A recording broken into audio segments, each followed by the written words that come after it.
Two companies that spent 5 years escaping each other signed a deal they both hated. Apple swore never again. Intel begged for a lifeline. Both got the same White House call. Sharks and titans. The stories they never wanted you to see. On June 18, 2026, Trump announced it. Apple agreed to manufacture chips with Intel. In the United States, Intel jumped 10%, but on CNBC, David Faber admitted, "I cannot confirm this deal." Why did the president announce a partnership the companies wouldn't confirm? And why did Apple let him do it? Apple spent $100 billion escaping Intel. Custom silicon, TSMC.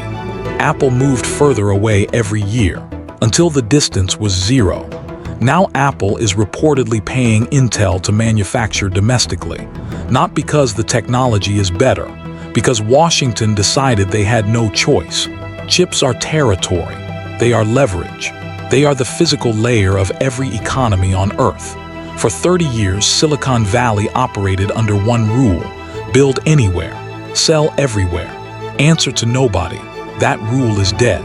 Washington watched TSMC build the world's most advanced factories in Taiwan, 100 miles from China, one earthquake from disaster. But Washington needed more than one supplier.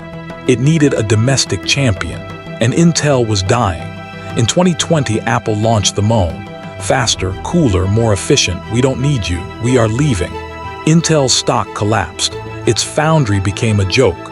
5 years later, they're back in the same room. The contract wasn't Apple's idea. It was drafted in Washington, not Cupertino, not Santa Clara. In August 2025, the US government bought Intel. Literally, $8.9 billion, 433 million shares, 9.9%. The money came from the CHIPS Act.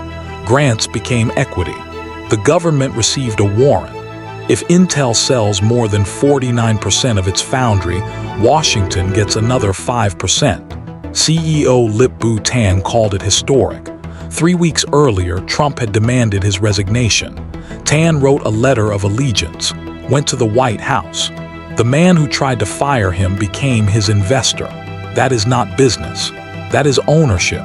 The announcement was not a press release. It was a presidential post. Trump said he advocated for Intel to Apple's CEO, but he never specified which chips. Intel's 18AP node entered production. Amazon was already using it. Microsoft and Nvidia were in pre-production. Apple ships 200 million phones, far behind TSMC. The president told the world Apple committed, without Apple saying a word. Apple's engineers know the truth. Intel's Foundry is 3 years behind TSMC. Now they're asked to compromise. But Apple's CFO made a different calculation. Memory prices have quadrupled in 3 quarters. Costs add $200 to every iPhone. Tariffs, antitrust. Supply chains are now national security. Apple didn't choose Intel. Apple chose obedience. Wall Street didn't celebrate this as innovation. They celebrated it as survival. Intel's market cap collapsed to $100 billion in 2025.